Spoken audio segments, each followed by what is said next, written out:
Assalamu alaikum wa rahmatullahi wa barakatuh. Welcome to Inspirate Business, the show that's here to inspire you, to empower you, and to enlighten you. And today we really want to enlighten you with something that I believe is so required in the world we live in.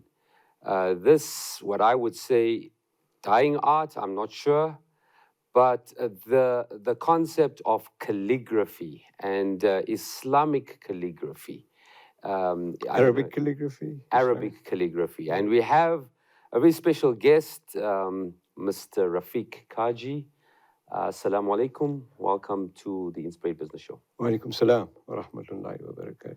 Now, Jazakallah for having me on. yeah, Shukran. Rafiq and I connected last week. I think we by Yeah, not this pure Juma, the previous Juma. previous Juma, yes, through a mutual friend, and I had no idea that what Rafiq does is Arabic calligraphy, and I said this would be a great insight for our viewers, for youngsters watching, for those that have perhaps a latent talent that they want to tap into.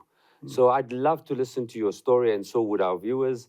Rafiq, you grew up in the Eastern Transvaal, Yeah, in Mpumalanga town of Standerton. Yeah, in the old Eastern Transvaal, well, it was Eastern Transvaal, Southeastern Transvaal at the time.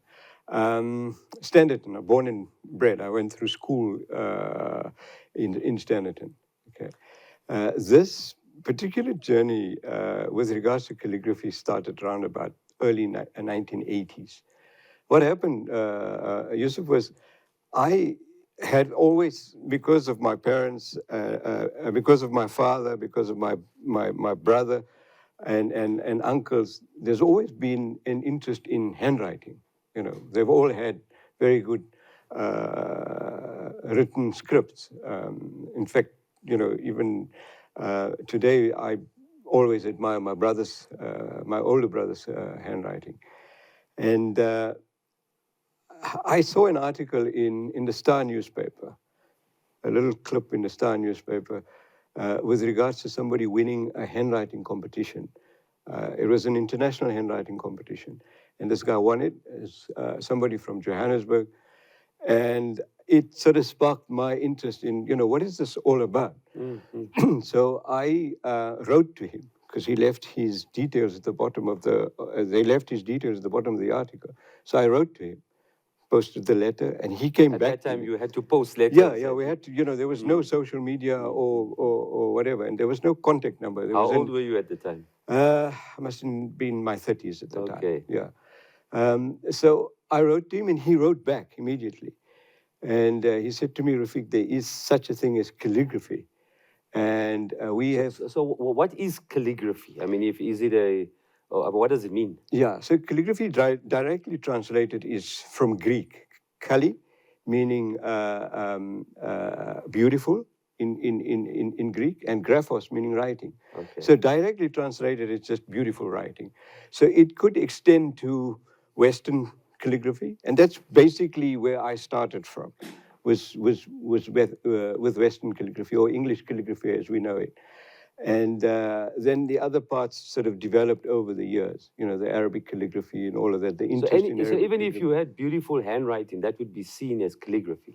No, that's handwriting. Right, okay. Yeah. Then in 1987, I was invited to a 3-day workshop. Somebody from America, a lady from America, came over to do a 3-day workshop. So in between the correspondence with the guy that won the handwriting competition and to understanding what calligraphy was really about, I'd been back and forth with this thing. And then I bought myself a pen, a calligraphy pen, and some books, which are available at the stationery shop or whatever. And I taught myself, or started learning, or just practicing from the books. Then this workshop came up. It was a 3-day workshop. I remember it was at the old Rand Afrikaans University store. Right. RAU, today UJ. UJ, yes. And we had a 3-day, I think it was a Friday, Saturday, Sunday kind of workshop. And what this taught me was that in order to be able to understand this thing a bit more, you need to grasp the basics. That means you need to understand how these letters are formed. You know, why do we write? And I'll do a bit of demonstration later on just to show you. Why do we write a particular letter with this particular pen or whatever, you know, this size of it? And then how do you put all of that together to put a finished piece together? You know, a completed piece of calligraphy, you know, with a little saying. So understanding layout and design, you know, how all of those. So that 3-day workshop, we understood, I started learning about what materials work with what pens, what pens work with what inks work with what paper, etc. So there's a lot of that science that goes into the learning of calligraphy and understanding the discipline. In 91, then I moved to Johannesburg from Standerton. And I immediately joined the Calligraphy Society in Johannesburg. So there's a There was a calligraphy society. Today it's all on media, on social media. So we used to get together at least once a month or something like that, just to share different ideas and different things. And I started teaching. So whatever I learned, you know, I started sharing. It wasn't sort of teaching. I'm not a teacher, but I started sharing whatever I've learned. And, you know, somebody said the best way to learn something is to teach it. So, you know, we started with classes in Indonesia, started classes in Joburg, started all over the place. And, you know, I needed about 10 to 15 people in a class. And, you know, that's where we got to at that stage. So where about are you, is your classes at the moment? So at the moment, you know, it then evolved into Arabic writing. So around about, I don't know, between the 2000s, because in the 1990s, it was all about the Western calligraphy. It was about English calligraphy and all of that. Developing skills, developing color concepts, all sorts of stuff. Then there's a gallery in Forsberg. It used to be in Forsberg. It's moved from Forsberg now. A guy called, the gallery is called Orient Art Gallery. You probably know him, Farhad Limbara. Oh, yes. Yeah. So I walked into the gallery a few times. Okay, you know, just because I was interested in art and whatever. And I walked in there, just had a look around and see what was going on inside there. And Farhad said to me, just show me some of your stuff. And a lot of my stuff was condensed, was very small, you know, very this thing. He said to me, Rafique, why don't you do something bigger for me, something larger, because we can sell that, you know. Then, you know, the idea of selling calligraphy became more of a this thing. So in the interim, between the 90s and before I actually went into the gallery, I used to do a lot of certificates, you know, just putting names on certificates. So that was the development of my calligraphy through practice. So by just continuously writing, you can see what you're doing and then improve on what you're doing. Enhancing your skill. Enhancing your skills by simply just practicing. And doing certificates was an ideal sort of place to do, and I earned a little bit of money out of it as well. So how would you earn money? I mean, you do it for what, like schools and that? Yeah, so schools, corporates, a lot of corporates came to me and said, you know, for awards, for awards and things like that. So they want to personalize it, so you have that personal name that you. 100%, yeah. All right. So that's how a lot of the practice came in, and then. You know, meeting Farhad at the gallery, you know, we sort of conversed, got into. So Farhad spurred you on into the absolutely, Islamic calligraphy. So, wow, 100%. And I knowing Farhad, he's actually very convincing. Yes. Yeah. You know, Farhad won't leave you alone. Yeah. He holds on to you. So then he said to me, "Why don't you learn a little bit of Arabic calligraphy? And you know, if you can write in English, then you can learn how to write in Arabic." So we had a look at some of the stuff. He sent me with a few things and he said, you know, go and try this out, try that out. And we got to a certain level. In between, in that teaching section, there was a group in Indonesia, a youth group called Al Fajr. It was run by Zainul Kaji and his wife Amina. Okay, Zainul from Okaf. from Yeah. Okaf, yeah. Okay, we're gonna talk about that. It's very interesting. Yeah. How you link on that. We've already come to the end of Oh, the okay, our segment, first segment, Jay. and no, we are absolutely getting intrigued here by this world of calligraphy and Rafique Kajee's journey in the world of calligraphy. Let's explore further after the break. Welcome back to Inspirate Business. And on our red hot couch, we have none other than Rafique Cajee. And Rafique is a calligraphist. He is been sharing with us his journey into the world of calligraphy. We just learned it's a Greek word, calligraphy meaning beautiful handwriting. Now, just before we took a break, you were saying that you started in calligraphy in the Western side of things, and then you had a person who we both know, Farad Limbada, who spurred you on You were into the inspired, Arabic yeah. side, and you then went to an institute in Indonesia, Al Fajr, with Zainul Kaji, Jay. who's also a friend of the station and has been quite actively involved with us at Hilaal TV. So just talk a little bit about that journey. Okay, that's very quickly. It's just part of that whole teaching and sharing experience.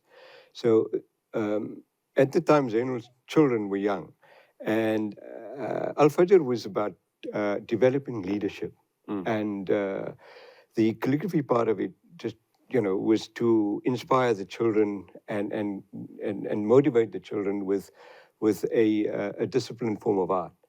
And we ran classes in Indonesia. I think Zainul at the time was still living in Indonesia or in that sort of area. So I shared a lot of the stuff that I knew with his kids and other children around about the same age.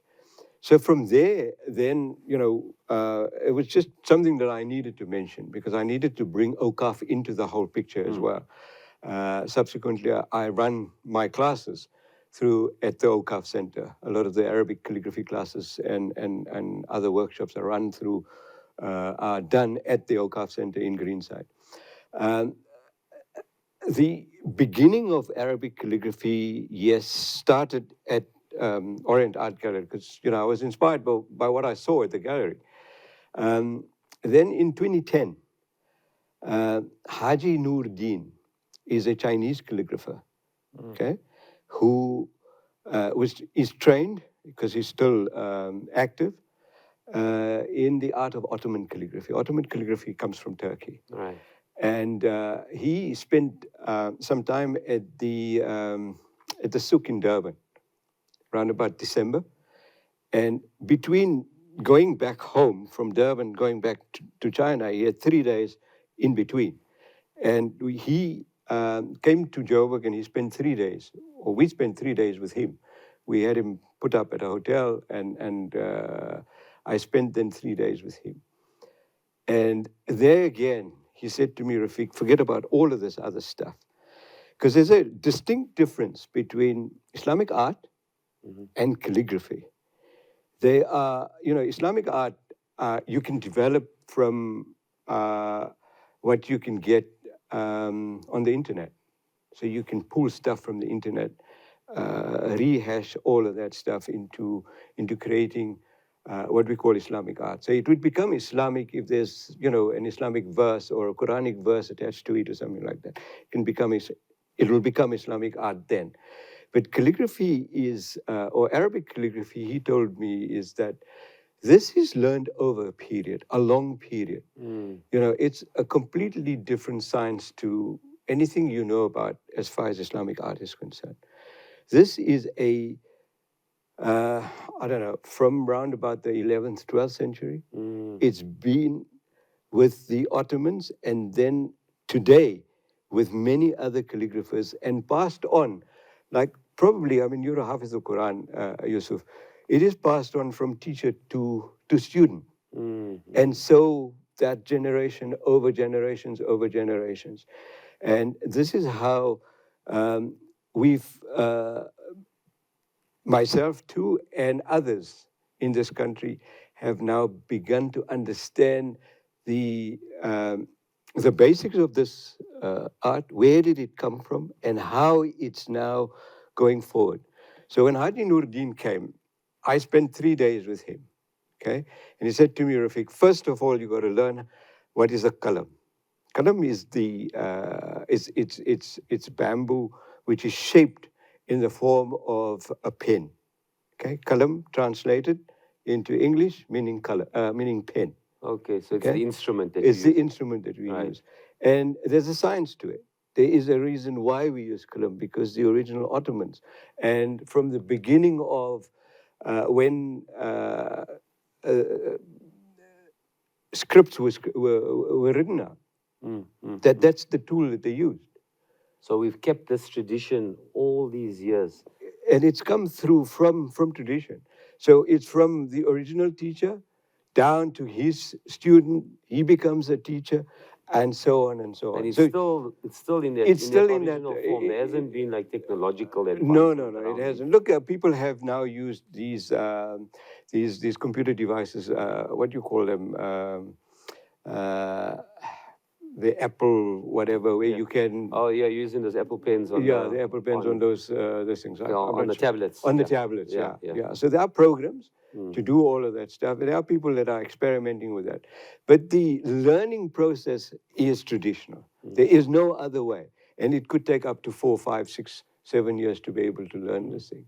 So what happens is you attach yourself to a teacher, okay? A calligraphy teacher, Arabic calligraphy teacher who has got ijaza. Ijaza means permission to be able to share this, what he's learned. Okay? It's a certification.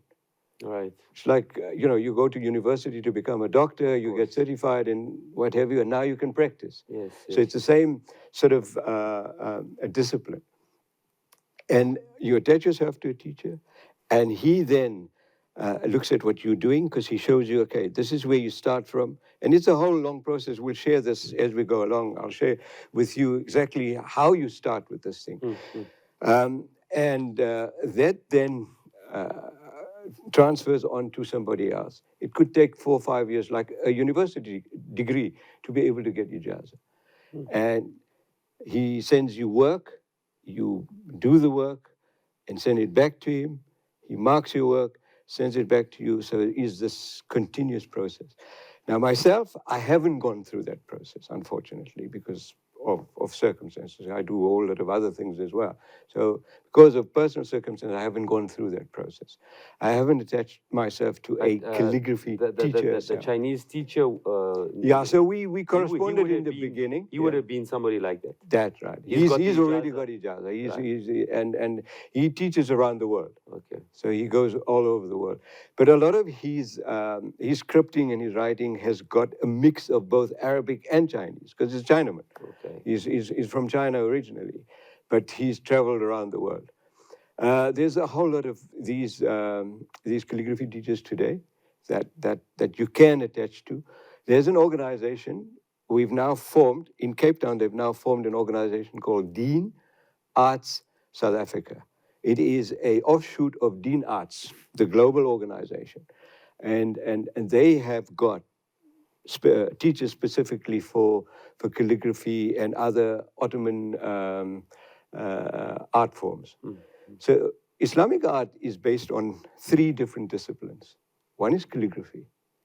Calligraphy is what you see at the masjids, when you see at museums and beautiful things Allah like that. and Muhammad and in 100%, Arabic. the 99 names and all of that Yes, stuff. So okay. if you go to Turkey, you'll see a lot of that stuff in the Hagia Sophia, in the Sulaimania Mosque. All of that stuff is calligraphy. Right. And there are specific scripts with regards to Arabic calligraphy. So just to touch on a brief history of calligraphy before it came to the Ottomans. So just before that, you said there are 3 disciplines, right? There's the calligraphy. Yeah, sorry, there's the calligraphy. The other one is illumination. So when they wrote out, a lot of the Qurans in the beginning were written by hand. So was the Bible. Yeah, I mean, there's this oldest Quran that's sitting at the Owl Mosque in Cape Town. That's right, written by hand. Very different text. Yeah. So also the pages that the Quran was written on, together with the script, those pages were illuminated. That means there was Islamic design work or geometric design work, something to the effect of what you see behind you. And that's an art as well. So that's called tezhib in Turkey. And there's So it's illumination. yeah, it's illumination, Islamic illumination. So it could be floral, it could be geometric, it could be any of that stuff. And the third one is architectural design together with a lot of the geometry, the mathematical understanding of how these designs are created. And today, So fortunately, in the mosque structures and all of that. 100%, yeah, it's exactly forms part of the Islamic architecture and Yeah, I mean, you've seen such beautiful structures all around the world in different types of designs. So that's the third part. That's the third part. So those are the three. So we've got a Basically, little bit of time Islamic before the art. end of this segment. So just tap in a little bit into the calligraphy, which you wanted to say, the history of it. Yeah. Yeah. So where does Islamic or where does Arabic calligraphy begin? It begins from the Quran. You know, your first revelation was read, and then Ikra. Ikra, Bismi Rabbik, and then with the color. It speaks about the Quran speaks about the color. Noon wal color. So the pen is already there. It's already been there. So the first Qurans were scribed as soon as the revelations came. It went down and it was scribed on various on skin and things like that. And it was at that time it was a very informal script used, just so they could record what was revealed.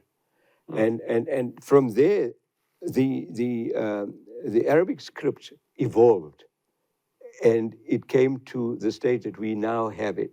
The Thuluth script is what you see mainly in the masajids. You'll see the scripting on the walls and things like that. Then there's the Riqa script, which is used for communication, for writing. Okay, and then you get the other scripts which are fairly ornamental, but the original Quranic scripts were called Kufic. It was very square, blocks. All right. Okay, we've come to the end of the segment again on such profound insight. Yusuf, wow. I don't have enough time. We can sit and talk forever around this here, but look, let's take a break, and then when we come back, we can continue from there. Yeah. Welcome back to Inspirate Business, where we're here to inspire you, to empower you, and to enlighten you. And boy, are we being enlightened today. We have none other than Rafique Cajee, a gentleman that grew up in the Mpumalanga town of Standerton, very historical background, Standerton. Mishmash of, at the time, schooling of all the people that would come into that major school in Mpumalanga. And Rafique, out of his own, through his family lineage, learned the art of just beautiful handwriting. And that inspired him to get into this art of calligraphy, which we've learned is this art of beautiful handwriting. And we were talking just before the break around calligraphy from an Islamic perspective and the Quran and how the Quran was written in its original form and how it's evolved. Now you have a lot of pieces here. You said you started off from a Western perspective of art, and then you've now really honed your skills into Arabic calligraphy. So you were saying you were inspired by a Chinese gentleman who's got ijaza, you said, which is this ability to, or has got the, what's the word, who has got the qualification, if you like. The qualification, yeah. To be able to teach. That's right. But you have to have that what they call 10,000 hours, right? Which, 100%. You have to be the you have to have given time towards the learning. Yes. So share a little bit about what has inspired you. Is yours very unique to other people's art? I mean, obviously you bring your own flair to it, right? Yeah. So you said because the grounding was sort of Western calligraphy and the learning of the disciplines, as we explained earlier, of the English form of writing. what I've done is, and you'll see it in some of the work that's on the table here, is that I've fused the two. Okay. So you'll see in a lot of my work that there's a fusion between So both this is where the East Western meets and the Arabic, East meets West. East Yeah. meets West, Right. meets Okay. West kind of thing. So there's a lot of fusion. There's also a lot of inspiration that we take from other artists and other calligraphers. There's a Iraqi calligrapher who's living in France. He's been doing calligraphy for many, many years, Hassan Masoudi. Okay, so if people are interested in getting inspiration, it's worth just having to check out his Instagram or Facebook or whatever. Hassan Masoudi is this thing. So a lot of what you see on in this in the artwork that I've got here is inspired through what he has inspired me with.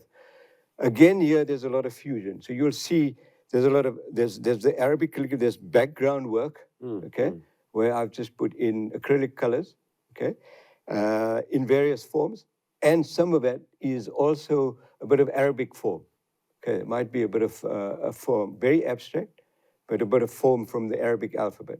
And then the actual Arabic alphabet, this is Al-Quran, written Al-Quran, and you'll see there in English, it's also written Al-Quran. So there's a fusion in a lot of the work that I do and a lot of the stuff that you see here.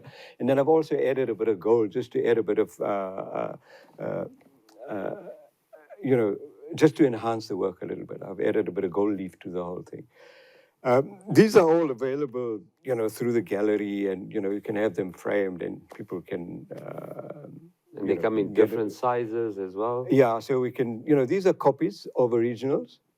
So if you want original, we custom make them and things like that. What I tried to stay away from what is contemporary out there. You'll see a lot of Islamic art out there, where again, I think we've touched on this before. It's drawn from people have drawn it from what is out there in terms of the social media, from the internet, from all of that stuff, and then they've created their own work on top of that. My work is very unique. It's very different to a lot of stuff out there, but we can do both. So if there's a calling for that, and I think you'll see it when you see some of the videos that I've sent you, you'll see some of the work on there. It's very varied across the board. So we've as projects we've completed the full 99 names. I've done complete 99 names on my own in my own projects. I've done some artwork for people's homes and things like that. So there's a lot of that which has come through and does come through. But there's a lot of unique work which is specific to Rafique Cajee. Okay. Then so if I can just where else? Yeah, if I yeah. can Where else tap you into a wanna little bit of that, what is that uniqueness? What would you describe? There's a fusion between the two. Okay. So it's different. I add the Islamic part of it, which is the Arabic calligraphy. Which is where you say that's the science, where you have to have learned yeah, that. But then you bring in that Western contemporary stuff. Yeah. So what the discipline does, that 10,000 hours or that learning of all of that stuff, is it creates a discipline, creates the understanding of letter forms, how letters are formed, and because there's a whole science to it. Okay, it's not just about putting pen to paper. There's a whole science to it. You have to learn. Just to expand a little bit on what you have to learn. You have some of the pens there. Yeah, I have. I'd just like to understand what are all of those. So basically, the pens that we use for Arabic calligraphy are the columns. Okay. You even have a feathered one there. Yeah, so this is a. It reminds me of the old days when. Yeah, the feather there is just for decoration, but these things were used to even scribe the Bible, etc. All of those things. Okay, so these are columns which are fashioned in a specific way that you can dip ink you can dip into ink and write with. Okay. What happens with this is that it is the traditional way of doing it. Okay, this is a Turkish column. These are bamboo columns which we find in people's gardens here locally. The only thing that you need to do and learn is how to shape them. So there's a whole science to this. There's also a spiritual aspect of fashioning a kalam. Because we're using kalam to write the kalam of Allah, that means, whether it's a saying or Quranic ayat or anything else that you put up in your home or in the masjid or anything like that, there's a spiritual aspect to this. Traditionally, all the shavings, okay, of the kalam, when you're shaping the kalam, is saved and stored, okay? And then when that artist, this is now, I mean, obviously we don't do it now, but traditionally, is it gets saved into a container, and when the person passes on, that is buried with him in his in his grave. Wow. So it becomes part of his sort of moving forward to the next life. So that I'm just sharing a few this things. Can I just do a quick this thing? So with calligraphy, there are three things. Okay, color, right, ink. This is, if you look at this, this is that's black, normal ink. normal. Right? So again, here there's a tradition to this. Okay, it's the oil lamps leave behind black soot. Okay, that then becomes so that resin that's saved, and that's resin, and then there's water put into that. It has to be pure rainwater, etc. But here, just for the sake of the demonstration and also for teaching methods, we use cheaper ink which we can get at the shops. Okay, but again, here this is a pure form of this thing, ink, because you're using this again for the kalam of Allah. Then paper is also traditionally made. There's a way of creating calligraphy paper. There's a whole science again to it. It's not just about buying paper from the shop and this thing. But again, for demonstration purposes and for learning purposes, we use a bit of gloss paper. Okay. There's a reason why we use gloss paper, because the ink flows a lot easier. So I'm just dipping my kalam in the ink, and all of this journey starts with one thing, which is the dot. Dot is called the nukta. The dots are used in lettering to create the vowels. So if you write a ba, alif ba, the ba's got a dot below it. Yes, the ta's got two dots above it, and the tha's got three dots above it. So first of all, what the dots, or the nukta, in Arabic it's called a nukta, what it does is it gives you the vowels of the Arabic alphabet.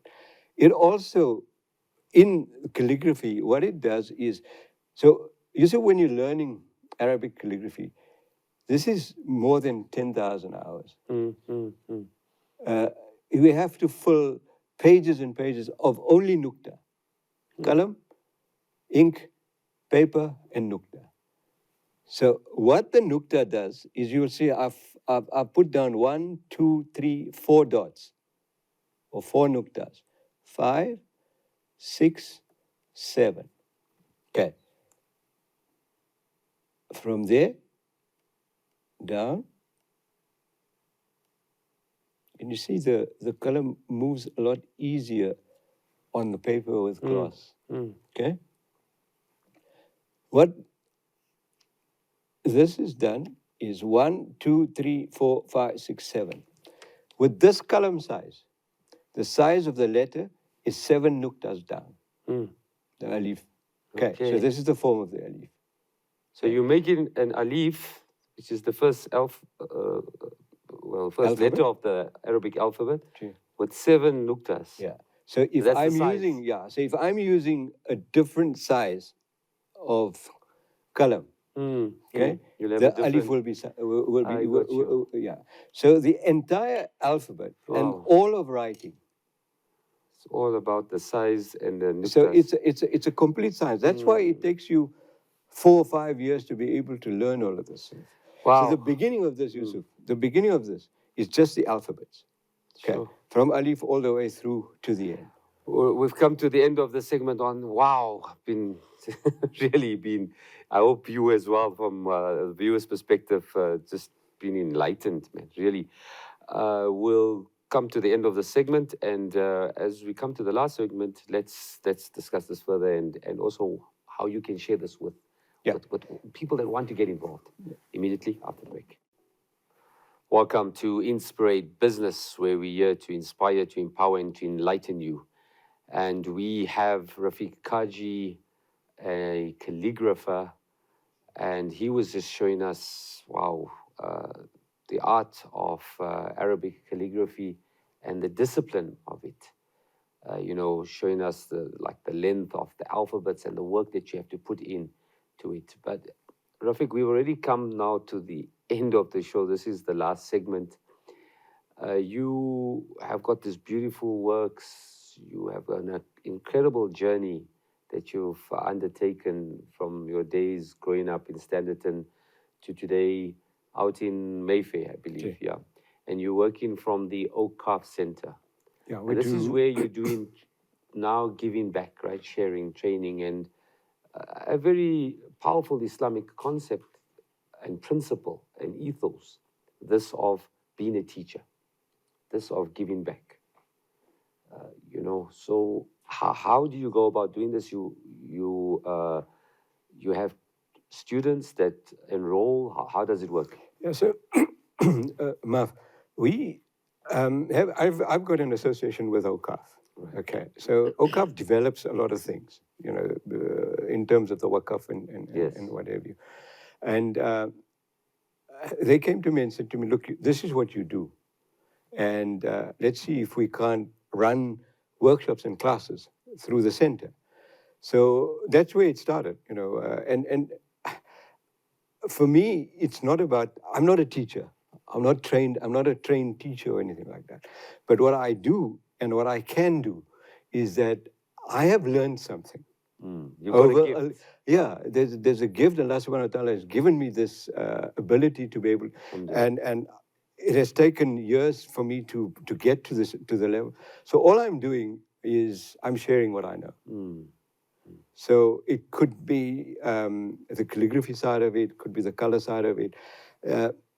So through the center, they organize the actual classes. We need Whereabout is the center? In Greenside. Okay. In Greenside on Berry Herzog. So OCAF puts the whole thing together.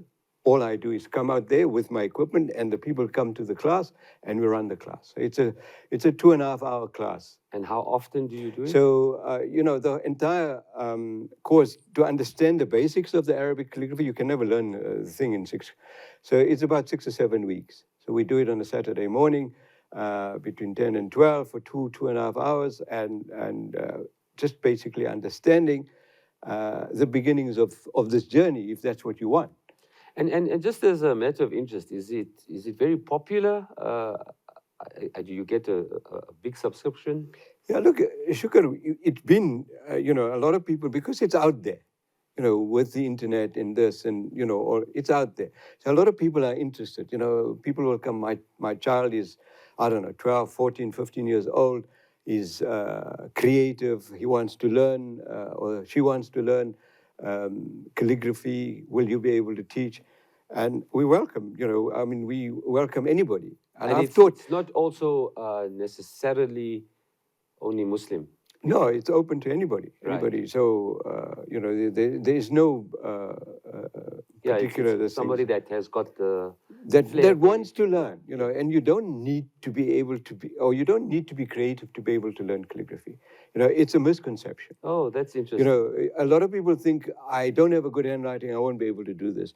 Because you can be taught anything. I don't know piano playing from anything.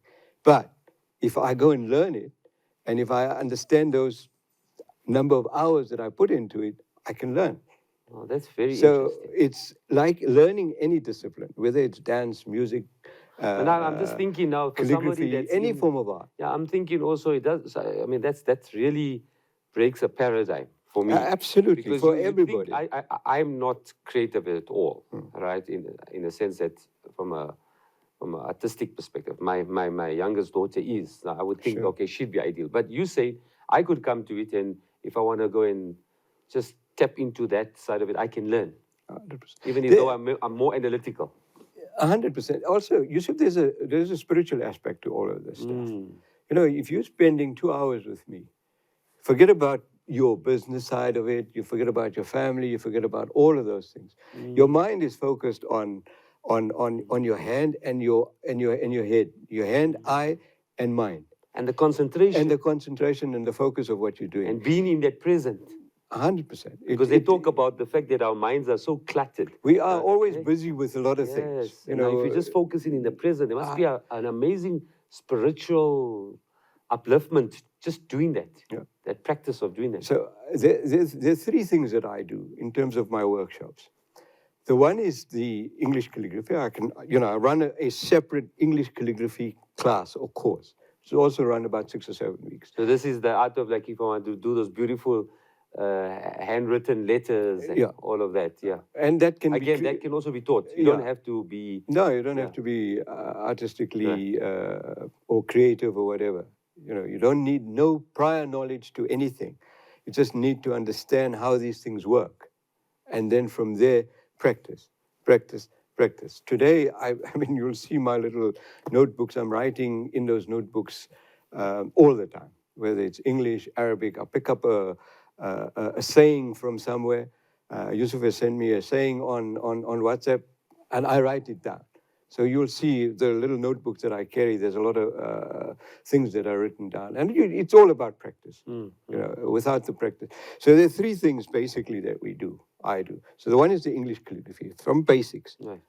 Show you and make you understand how the letters are formed, how letters become words, words become sentences, and how you can put it together. I'll share with you a little later on the last sermon that I did. And, you know, if you've seen some of my work on Instagram, you'll see a lot of the copies of the last sermon that we've done. That's all done in English calligraphy.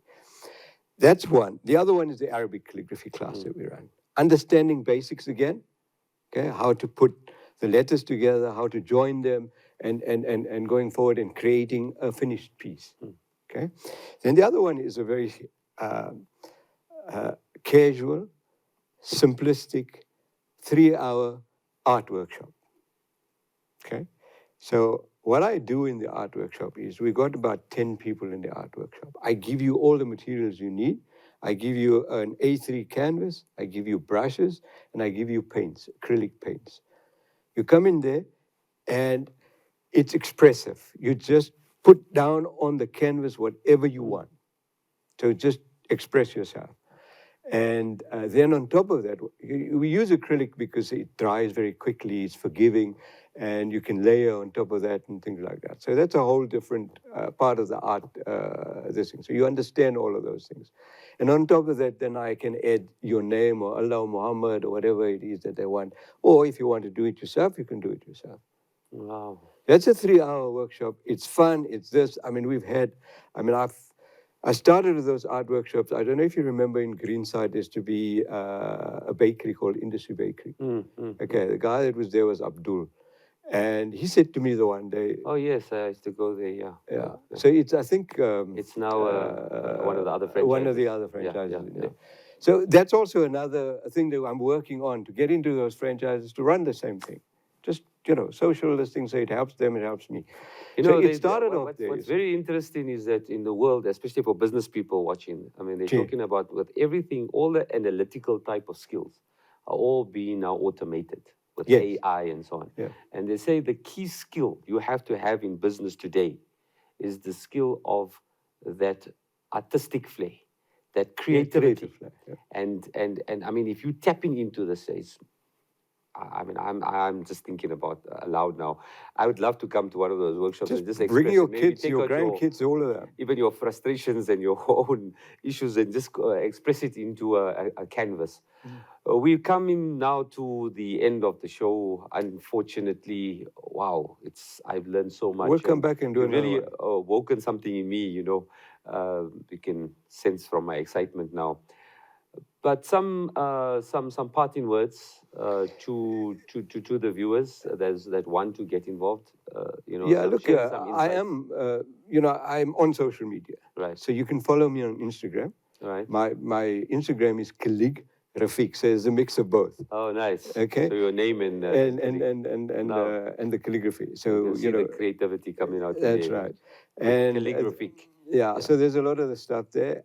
On a regular basis, we'll put out, if we're running, I haven't got a program for any workshops in the near future, but inshallah, that'll come through as well. I do a lot of other things as well. I'm a broker, I'm a financial advisor, all of that other stuff. So, there's a mix of our life, there's a balance of our life. But that will come through on the social media, this thing. On Facebook, I'm there as Rafique Cajee. So you can follow me there as well. It's So Rafique, and then Cajee, Cajee. So whatever we're doing, we'll put out there. I've worked at various venues. So Okaf is not the only venue. For the art workshops, we've worked from Industry Bakery to people's homes. So Yusuf Dinda's got family, neighbors. We can set it up at home. I mean, it would be fun to even have, like, when people are hosting social events or whatever. Birthday parties for kids, etc. Works brilliantly. Wow, that would be something so interesting. And I mean, also doing something that's so powerful, and then learning for kids. 100%. So we've done them over, I think, about a 5-6 year period, all over. I guess you could even do this for corporates to team building type of exercises, because it also brings Contact me. their skills. Yes. So that would, I mean, these are some of the insights that we can share. The one thing that I people keep asking you is, can you make money out of this thing? Is it financially viable? So we just got a few seconds left. Yeah. Is it financially viable? That's a very open question. I haven't made a lot of money out of this. I'm not a millionaire out of this, but it gives me a lot of pleasure. That's the most powerful thing. It gives you pleasure. And when you're fulfilling your passion, then there's so much of barakat in that. Rafique, it is an absolute pleasure to have you. Thank you for sharing your insights and your gifts. And we wish you all the best on behalf Alhamdulillah. of the Thank you for inviting me. Yeah, perchance we met at Juma and then it just came through from there. I hope you've enjoyed it. Assalamu alaikum wa rahmatullahi wa barakatuh. Wa alaikum salam.